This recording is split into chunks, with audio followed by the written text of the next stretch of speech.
এবং কিভাবে আসলেই চোখের পর্দা উন্মোচিত হয় সেটার পরীক্ষিত পদ্ধতি কি আছে সেগুলো নিয়ে বলা হবে। ভিডিওটি হতে চলেছে খুবই গুরুত্বপূর্ণ, একজনের জীবন পরিবর্তন হয়ে যেতে পারে এটার মাধ্যমে। মূল বিষয়গুলোকে এখন সহজভাবে বলা হয় না, ঘুরিয়ে পেঁচিয়ে জটিল করে উপস্থাপন করা হয়। এই কারণে মূল বার্তাটা মানুষ পাচ্ছে না। মনকে প্রশান্ত রাখা, এটাই হলো আসল অর্দোয়াব চাও।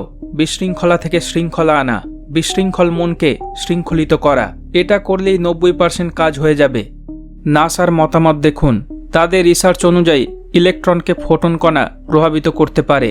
এখন আমাদের শরীরের প্রত্যেক কণার মধ্যেই ইলেকট্রন আছে, তাহলে পাইনিয়াল গ্ল্যান্ডের মধ্যেও ইলেকট্রন আছে যেটা ফোটন কণা দ্বারা প্রভাবিত হয়।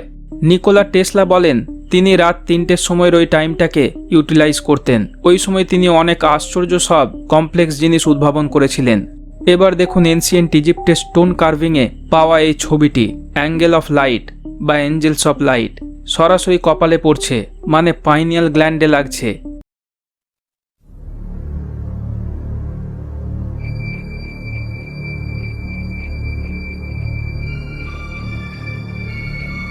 আসসালামু আলাইকুম and welcome to my channel true eyes. Third eye বা তৃতীয় চক্ষু নিয়ে মানুষের অনেক কৌতূহল আছে।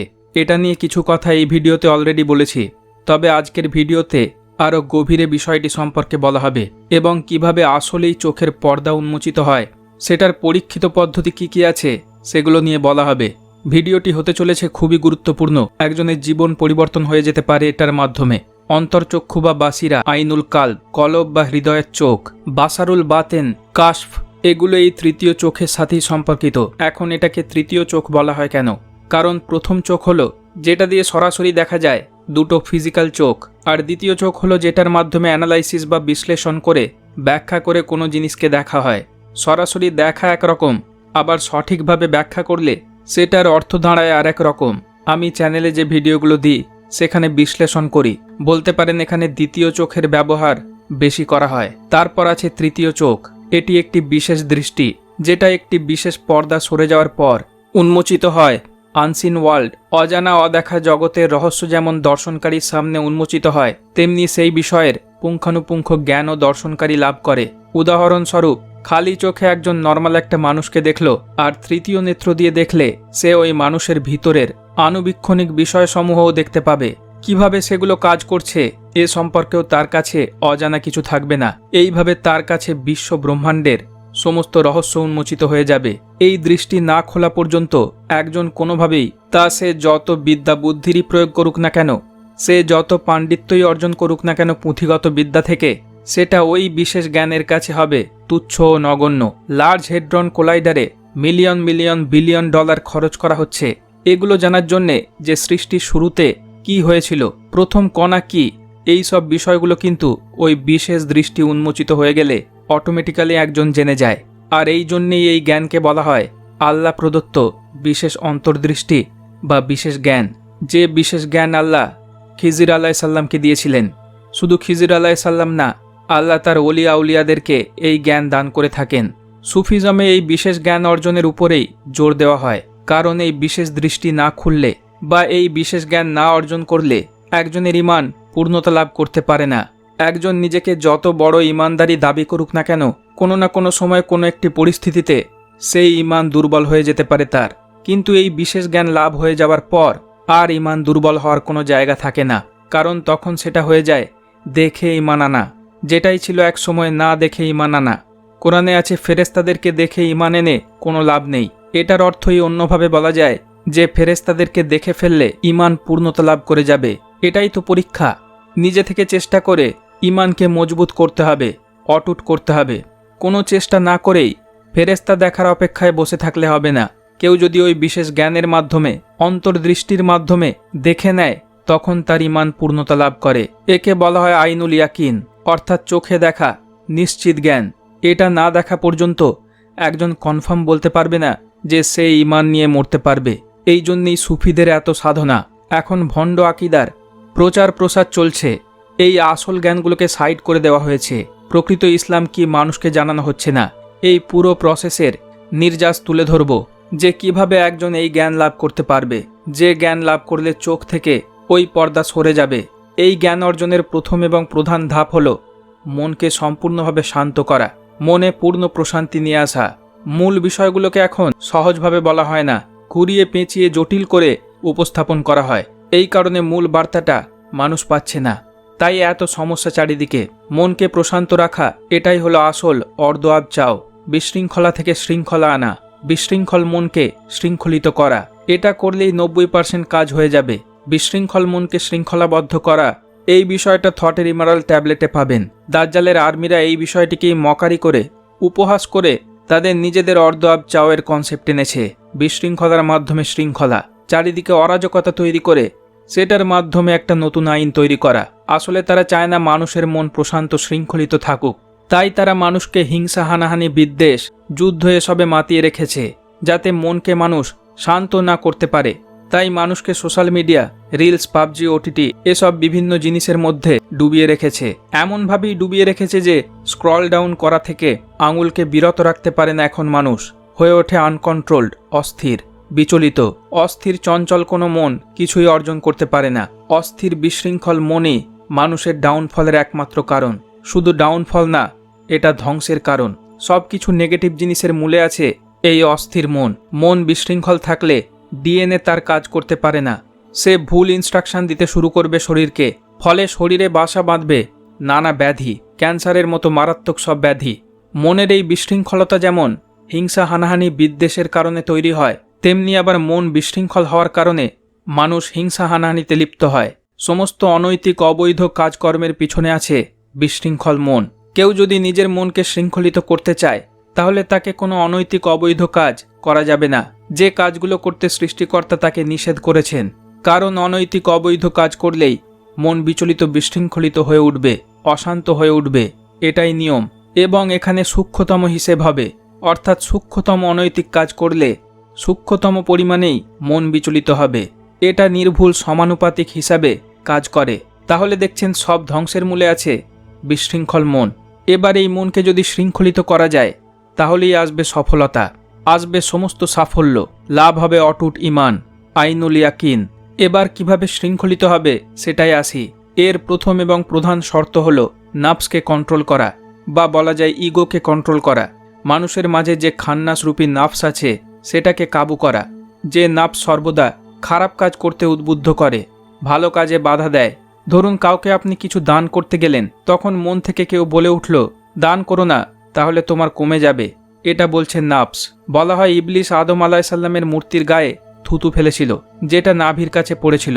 সেই থুতুই হলো সব মানুষের মধ্যে থাকা নাফস, খান্নাস রূপী নাফস। নাফসকে কাবু করা মানে নাফস যেটা করতে বলছে বা চাইছে, সেটা সম্পূর্ণ বিপরীত কাজ করা। খাওয়া, পান করা, যৌন প্রবৃত্তি, এই সবই মানুষের নিম্ন প্রবৃত্তির মধ্যে পড়ে। প্রবৃত্তিগুলো প্রায় সব সেখান থেকেই তৈরি হয়। ধীরে ধীরে এই সব প্রবৃত্তিগুলোকে কন্ট্রোল করে ফেলেন একজন সাধক নাফসকে কাবু করার মাধ্যমে, আর সেই সঙ্গে তিনি লাভ করেন প্রশান্ত চিত্ত। নাফসকে ধীরে ধীরে কন্ট্রোলে আনতে হয়, নাফসকে আঘাত করতে হয় বারবার। এইভাবে সে দুর্বল হয়ে পড়ে। ধরুন এখন খিদে পাচ্ছে, কিন্তু ওই সময় খাওয়া থেকে বিরত থাকা নাফসকে আঘাত করে। কম খাওয়ার সাথেই রোজা রাখার বিষয়টি চলে আসে। রোজা রাখার মাধ্যমেও আধ্যাত্মিক উত্তরণ ঘটে, পর্দা বিদীর্ণ হয়। সবচেয়ে গুরুত্বপূর্ণ নিজের আমিত্বকে বর্জন করা। হযরত জুনায়েদ বাগদাদী রহমতুল্লাহ আলাইহি তার মুরিদদের কঠিন পরীক্ষা নিতেন নাফসকে পরাজিত করার। তার একজন মুরিদ হযরত শিবলি রহমতুল্লাহ আলাইহি, যিনি ছিলেন একজন হাকিম, সম্মানীয় বিচারক, যাকে সবাই সম্মান ও ভয় পেত। প্রথম যখন শিবলি তার কাছে আসেন, তাকে তিনি নির্দেশ করেছিলেন বাজারে যেতে আর সবার কাছে ক্ষমা চাইতে। তিনি যাদের একদা শাস্তি দিয়েছিলেন তাদের কাছেও ক্ষমা চান, নাফসকে পরাজিত করতে। সবাই অবাক হয় তার এই আচরণে।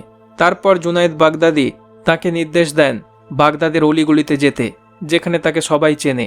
সেখানে গিয়ে সবার সেবা করো, কারো মালপত্র বহন করে দাও মুটের মতো, গরিবের কাপড় ধুয়ে দাও, রোগীর সেবা করো। যিনি একদা হাকিম ছিলেন, তার এই কাজকর্ম দেখে মানুষ উপহাস, হাসাহাসি, হেয় করতে থাকে, কিন্তু তিনি প্রতি উত্তরে সবার জন্য দোয়া করেন। তারপর হামাদ নামক এক মুরিদকে বাজারে ছেঁড়া ফাটা জামা কাপড় পরে ভিক্ষা চাইতে পাঠান। সবার মাঝ দিয়ে পচা খাবার থালায় করে নিয়ে আসতে বলেন এবং তাকে বলতে বলেন যে তুমি এটা বলবে যে এই খাবার আমি আমার শেখের জন্য নিয়ে যাচ্ছি। সবাই দেখে হাসছিল, পাগল বলে পাথর মারছিল, কিন্তু তিনি তাদের জন্য দোয়া করেন প্রতি উত্তরে। এইভাবে তাঁরা পরীক্ষায় উত্তীর্ণ হন। নাফসকে ধ্বংস করেন। নিজের যে একটা মর্যাদা, গর্ব আছে, এই বিষয়টাকে ধ্বংস করে দেন। মর্যাদা শুধু আল্লাহর। এইভাবে নাফস ধ্বংস হয়, শরীর থেকে একটা বোঝা নেমে যায়, তারপরেই আল্লাহর নূর প্রবেশ করে সেখানে। ইবাদতে সুকুন আসে না, সুকুন বা শান্তি আসে নাফসকে সম্পূর্ণরূপে পরাজিত, ঘায়েল করার পর। আধ্যাত্মিক উত্তরণ: অন্তর্চক্ষু উন্মোচনের সমস্ত অথেন্টিক পদ্ধতির নির্যাস তুলে ধরলাম। নাফসকে কাবু করাই এই পুরো প্রক্রিয়াতে তুলনামূলকভাবে সবচেয়ে কঠিন কাজ। এই কারণে একে জিহাদে আকবর বলা হয়, প্রকৃত জিহাদ বলা হয়, প্রকৃত যুদ্ধ। যে ষড়রিপুর কথা বলা হয়, কাম, ক্রোধ, লোভ, মোহ, মাদ, মাৎসর্য। মোহ হলো আসক্তি, মাদ হলো অহংকার, মাৎসর্য হলো হিংসা বা ঈর্ষা। এই সব নেগেটিভ গুণগুলোকে কাবু করতে হবে, যেগুলো নাফস থেকে আসে। এই সবগুলো করার মাধ্যমে, মানে নাফসকে হারিয়ে দেওয়ার মাধ্যমে, মন অটোমেটিক চরম প্রশান্তি লাভ করবে। এর সাথে আছে আল্লাহকে স্মরণ করা, আল্লাহর জিকির। আল্লাহকে স্মরণ করলে মন প্রশান্তি লাভ করে। আল্লাহ কোরআনে বলেন, জেনে রাখো আল্লাহর স্মরণ দ্বারাই অন্তরসমূহ প্রশান্ত হয়। আল্লাহর এই দুই সিফাতি নামের জিকির করলেও প্রশান্তি আসবে। ইয়া শাফিউ, ইয়া সালামু। এছাড়া কয়েকটি আয়াতের অংশ বলবো, সেগুলোও বারবার পাঠ করার মাধ্যমে মনে ব্যাপক প্রশান্তি আসবে ইনশাআল্লাহ। সবচেয়ে উল্লেখযোগ্য এবং খুবই স্ট্রং একটি আয়াতের অংশ সূরা কাহাফের 14 নম্বর আয়াতের প্রথম অংশ, ওয়া রাবাতনা আলা কুলুবিহিম। আমি তাদের অন্তরকে দৃঢ় করেছিলাম। আসলে সূরা কাহাফের 7 যুবকের আধ্যাত্মিক উত্তরণ ঘটেছিল। এটাই সবচেয়ে গুরুত্বপূর্ণ মেসেজ এই সূরার। আর এই আধ্যাত্মিক উত্তরণ ঘটলে, অন্তরের দৃষ্টি উন্মোচিত হলে, তখন আর দাজ্জাল বা ইবলিশের কোনো কারসাজি চলে না। এই কারণেই দাজ্জালের ফিতনা থেকে বাঁচতে সূরা কাহাফ বা এই সূরার প্রথম 10 আয়াত পড়তে বলা হয়েছে। এরপর আছে সূরা কাহাফেরই আরও একটি গুরুত্বপূর্ণ দোয়া, যেই দোয়া কাহাফের যুবকরা করেছিল। 10 নম্বর আয়াতে, রাব্বানা আতিনা মিল্লাদুনকা রাহমাতাও ওয়া হাইয়্যি লানা মিন আমরিনা রাশাদা। হে আমাদের রব, আমাদেরকে আপনার পক্ষ থেকে রহমত দিন এবং আমাদের জন্য আমাদের কর্মকাণ্ড সঠিক করে দিন। এরপর আছে এই সূরাতেই 16 নম্বর আয়াতে, ওয়ায়ুহাইয়্যি লাকুম মিন আমরিকুম মিরফাকা। তোমাদের জন্য তোমাদের জীবনোপকরণের বিষয়টি সহজ করে দেবেন। সূরা ফাতের 18 নম্বর আয়াতের অংশ, ফানজালনা সাকিনাতা আলাইহিম ওয়া আসাবাহুম ফাতহান কারিবা। ফলে তাদের উপর প্রশান্তি নাজিল করলেন এবং তাদেরকে পুরস্কৃত করলেন নিকটবর্তী বিজয় দিয়ে। সূরা কাফের 22 নম্বর আয়াত, ফাকাশাফনা আনকা গিতাআকা ফাবাসারুকাল ইয়াউমা হাদিদ। অতএব আমি তোমার পর্দা তোমার থেকে উন্মোচন করে দিলাম, ফলে আজ তোমার দৃষ্টি খুব প্রখর। এছাড়া সূরা হাসরের শেষ আয়াতও পড়তে পারেন। কোরআনের আয়াত পড়ার সময় বা আল্লাহর বিশেষ সব নাম স্মরণ করার সময় সেই নামের অর্থ বা ওইসব আয়াতের অর্থগুলো জেনে নিয়ে সেটাকে সম্পূর্ণভাবে ফিল করে, অনুভব করে পড়তে হবে। দোয়া চাইলেও সেটা মন থেকে ফিল করে চাইতে হবে, তবে প্রপারলি কাজ করবে, না হলে সেভাবে কাজ করবে না। তারপর আরেকটি দিক, আল্লাহ ও তার রাসূল সাল্লাল্লাহু আলাইহি ওয়াসাল্লামকে ভালোবাসা, মাত্রাতিরিক্ত ভালোবাসা, এমনকি নিজের সন্তান, পরিবার, সব কিছুর চেয়ে বেশি ভালোবাসা। সব কিছুর ঊর্ধ্বে থাকবে ওই ভালোবাসা। আর এই ভালোবাসার সাথে থাকে আদব, যেটাই হলো আসল। একটা এক্সাম্পল দিলে পরিষ্কার হবে। অনেক ওলিয়া উলিয়া আছেন যারা পায়ের উপর পা তুলে বসেন না। অনেক আবার এমন আছেন যারা চেয়ারে হেলান দিয়েও বসেন না। তারা এটা ভাবেন যে মাওলার সামনে, মালিকের সামনে তার সামান্য গোলাম হয়ে কিভাবে ওই রকম পা তুলে বসা যায়, এটাকে তারা ধৃষ্টতা মনে করেন। এটা কি বলা হয়? আদব, বিনয়ী হওয়া। নামাজের মধ্যেও আল্লাহ বিনয়ী হতে বলেছেন। পার্থিব সামান্য মালিকের সামনেই গোলাম বিনয়ী হয়, তার থেকেও অনেক বেশি বিনয়ী হতে হবে আসল মালিকের সামনে। আর এখন সর্বত্র দেখবেন বেয়াদবি করতে শেখানো হচ্ছে। রাসূল সাল্লাল্লাহু আলাইহি ওয়াসাল্লামের শানে কোনো রকম গুস্তাখি করা, সেটা যত ক্ষুদ্র থেকে ক্ষুদ্রতমই হোক না কেন, সেই গুস্তাখি করা তো দূরের কথা, যদি সেটা কোনোভাবে নিজের অজান্তেও হয়ে যায়, এই ভয়ে তারা সবসময় তটস্থ থাকেন, ভীত থাকেন। দেখবেন এখন কিভাবে বেয়াদবি করা যায় আল্লাহ ও তার রাসূল সাল্লাল্লাহু আলাইহি ওয়াসাল্লামের শানে, সেটা আলেম নামধারী জালেমরা শেখাচ্ছে মঞ্চ থেকে। এরা এবং এদের আকীদা সরাসরি সম্পূর্ণভাবে বর্জনীয়। এরই সাথে আছে হায়া বা লজ্জা। এখন শেখানো হয় আল্লাহর কাছে সবসময় শুধু চাইতে থাকো। আল্লাহ চাওয়া পছন্দ করেন, বেহেশত থেকে শুরু করে সব কিছু চাও খালি।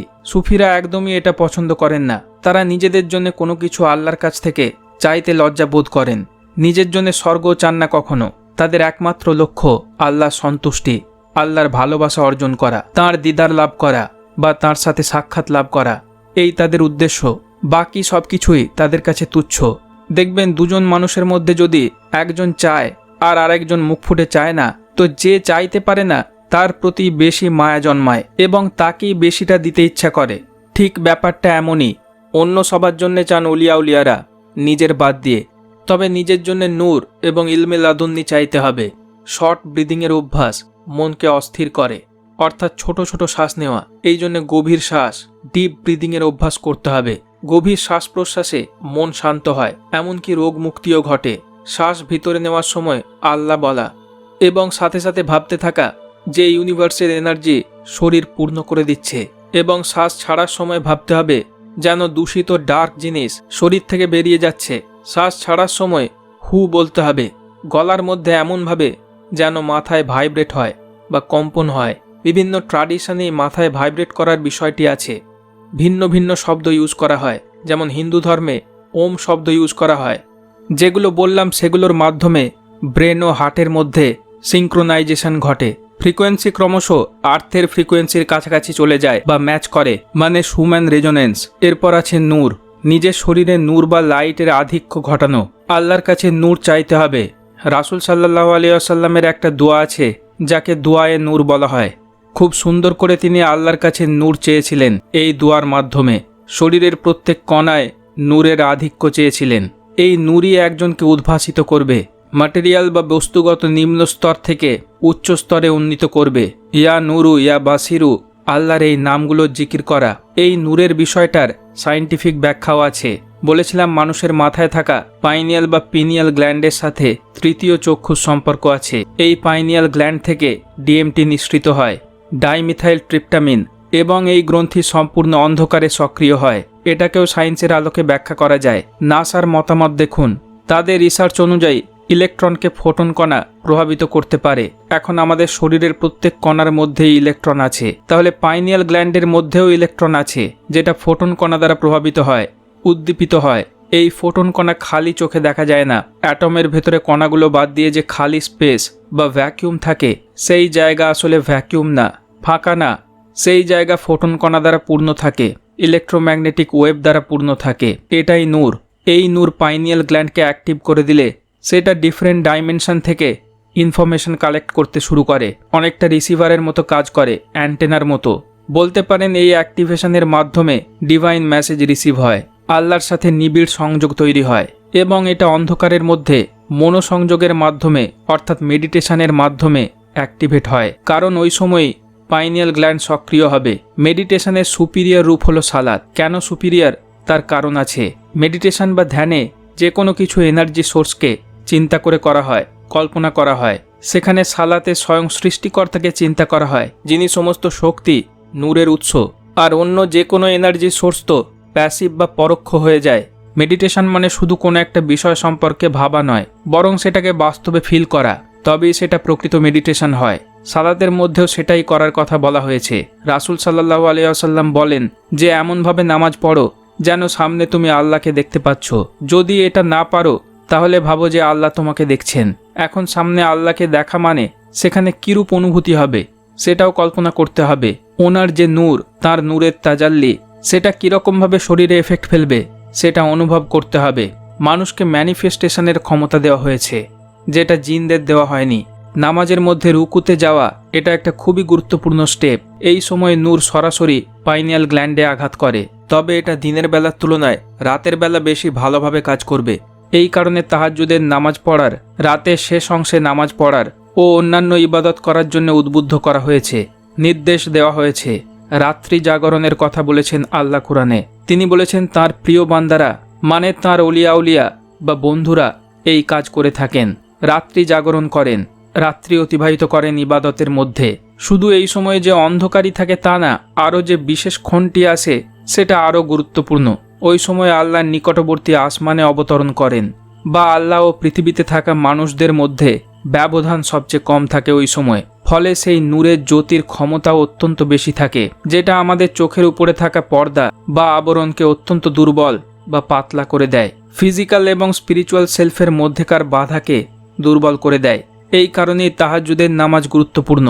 সবচেয়ে গুরুত্বপূর্ণ কথা, তাহাজ্জুদের নামাজে দীর্ঘক্ষণ রুকুতে থাকলে সেটা আরও এফেক্টিভ হবে, কারণ তখন শক্তিশালী নূর পাইনিয়াল গ্ল্যান্ডকে ইজিলি উদ্দীপিত করতে পারবে। এই জন্যে কেউ 2-1 দিন তাহাজ্জুদের নামাজ পড়লেই কিছু এক্সপিরিয়েন্স করতে পারে। যেমন নামাজ পড়ে ঘুমাতে গেলে অত্যন্ত ভিভিড জীবন্ত স্বপ্ন দেখতে পারে, যেন বাস্তবে ঘটছে। এইভাবে স্বপ্ন দেখার কারণ ওইটাই।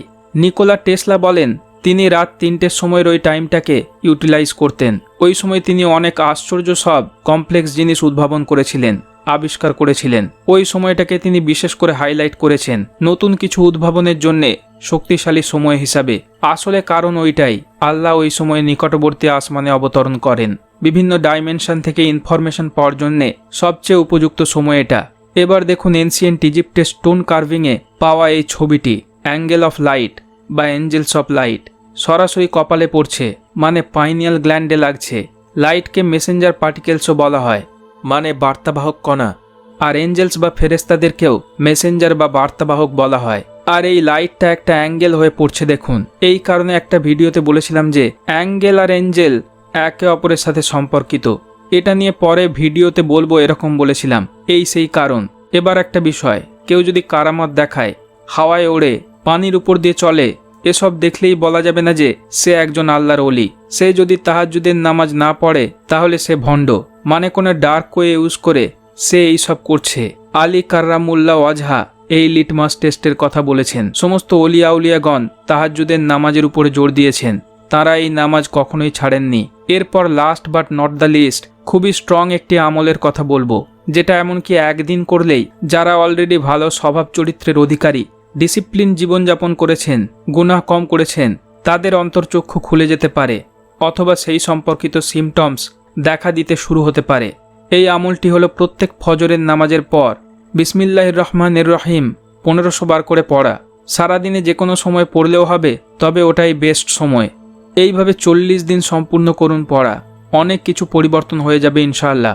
যারা অত্যধিক দুনিয়া নিয়ে ব্যস্ত থাকেন তারা 40 দিন এই আমলটি করার পরেও যদি কোনো কিছু উপলব্ধি না করতে পারেন, তবে ওই প্রসেস আবার রিপিট করুন, মানে পুনরায় আবার 40 দিন এইভাবে কন্টিনিউ করে যান।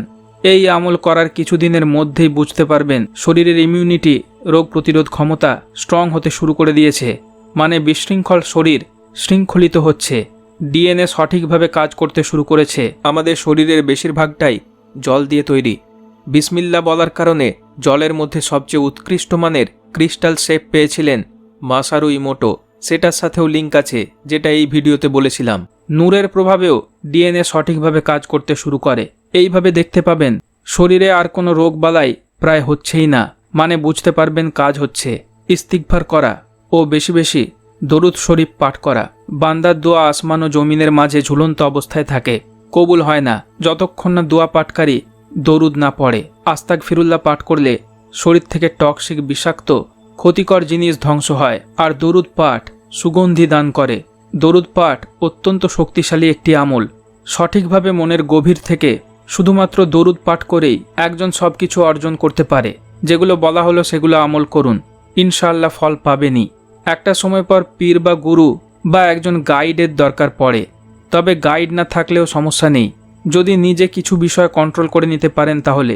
আরও ভিডিও দেওয়া হবে এইসব বিষয়ে ইনশাআল্লাহ। আরও একটি বিষয়, কান্নাকাটি করা। এটা পাইনিয়াল গ্ল্যান্ডকে ক্লিন করে, ডিক্যালসিফাইড করে। রাসূল সাল্লাল্লাহু আলাইহি ওয়াসাল্লাম তাঁর উম্মতের জন্যে প্রচুর কাঁদতেন। তিনি শিখিয়ে গেছেন যে কান্নাকাটি করাও জরুরি। এখন জেন জেডকে শেখানো হচ্ছে কাঁদা মানে দুর্বলতা, অড হয়ে যাওয়া ইত্যাদি। কিন্তু না, নিজের পাপের কথা চিন্তা করে আল্লাহর প্রতি ভালোবাসা প্রকাশ করে কাঁদতে হবে, নীরবে সবার আড়ালে। আরও কিছু জিনিস আছে আমাদের প্রাত্যহিক জীবনে যেগুলো বাধা হিসেবে কাজ করে। ফ্লুরাইড মিশ্রিত টুথপেস্ট না ইউজ করা, ফ্লুরাইড মিশ্রিত পানি অ্যাভয়েড করা, কারণ ফ্লুরাইড পাইনিয়াল গ্ল্যান্ডকে ক্যালসিফাই করে দিয়ে ব্লক করে দেয়। এইভাবে এলইডি লাইটের মধ্যে, অর্থাৎ তীব্র সাদা আলোর মধ্যে থাকলে পাইনিয়াল গ্ল্যান্ড নিষ্ক্রিয় হয়ে থাকবে।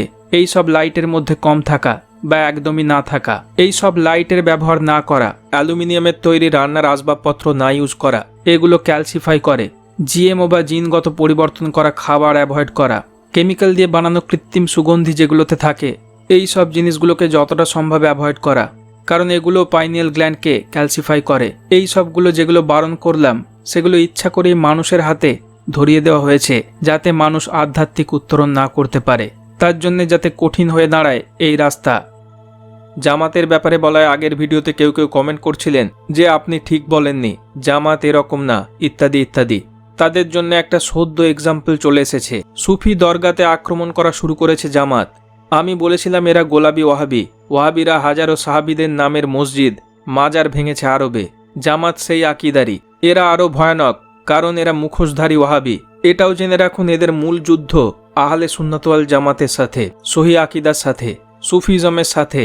এরা যদি কখনো পুরোপুরি ক্ষমতায় আসে, এদের লক্ষ্যই হবে সব সুফি খানকা শরীফ, মাজার শরীফকে ধ্বংস করা, যাতে কেউ আধ্যাত্মিক উত্তরণের জ্ঞান না লাভ করতে পারে, প্রকৃত ইসলাম কি না জানতে পারে, যাতে প্রকৃত ইসলাম শিখতে কেউ খানকা শরীফে না যায়, প্রকৃত মাদ্রাসাগুলোতে না যায়। তার জন্য তারা নিজেদের হাজারো মাদ্রাসা করে রেখেছে, যেগুলো সঠিক ইসলাম শেখায় না, এবং বিভিন্ন এমন সব কাজকর্ম করে যেগুলো দেখার পর বাপ মারা তার সন্তানদের মোটেও মাদ্রাসায় পাঠাবে না। আসল উদ্দেশ্য হলো মাদ্রাসাগুলোকে কালার করে দেওয়া। বিভিন্ন রকমভাবে অর্গানাইজড ওয়েতে এরা ফিতনা ছড়াচ্ছে, ইসলামের বদনাম করছে, উগ্রতা ছড়াচ্ছে। রাসূল সাল্লাল্লাহু আলাইহি ওয়াসাল্লামের সিরাতে একটা সিঙ্গেল ইনসিডেন্ট দেখাতে পারবেন না যেখানে তিনি উগ্রতা ছড়িয়েছেন বা উগ্রতা প্রমোট করেছেন। দীর্ঘ 13 বছর ধরে মক্কার কুরাইশদের অকথ্য অত্যাচার সহ্য করার পরেও, নির্যাতন সহ্য করার পরেও তিনি যখন মক্কা বিজয় করেন, তখন ওই সমস্ত কুরাইশদেরকে ক্ষমা করে দেন। তারা ভেবেই নিয়েছিল তাদের মুন্ডচ্ছেদ হবে। তারা ভালোভাবে জানত তাদের অপরাধের কোনো ক্ষমা নেই, মৃত্যুদণ্ড ছাড়া আর কোনো রাস্তা অবশিষ্ট নেই। কিন্তু তাদেরকেও রাসূল সাল্লাল্লাহু আলাইহি ওয়াসাল্লাম ক্ষমা করে দেন। বিনা যুদ্ধে, বিনা রক্তপাতে মক্কা বিজয় হয়। এই ছিল রাসূল সাল্লাল্লাহু আলাইহি ওয়াসাল্লামের দেওয়া শিক্ষা। তার দ্বারা কখনো কোনো নিরীহ মজলুম অত্যাচারিত হওয়া তো দূরের কথা, ঘোর অত্যাচারীরাও ক্ষমা পেয়েছে। তাহলে এরা কোন আকিদার, যারা নিরীহদের উপর টর্চার করে? এরা রাসূল সাল্লাল্লাহু আলাইহি ওয়াসাল্লামের মুরিদ না, বরং ইবলিশের মুরিদ। এই কারণেই এরা এত ফিতনা ছড়াচ্ছে। এদের আকিদার সাথে প্রকৃত ইসলামিক আকিদার দূর দূরান্তরেও কোনো সম্পর্ক নেই। এরা বর্জনীয়।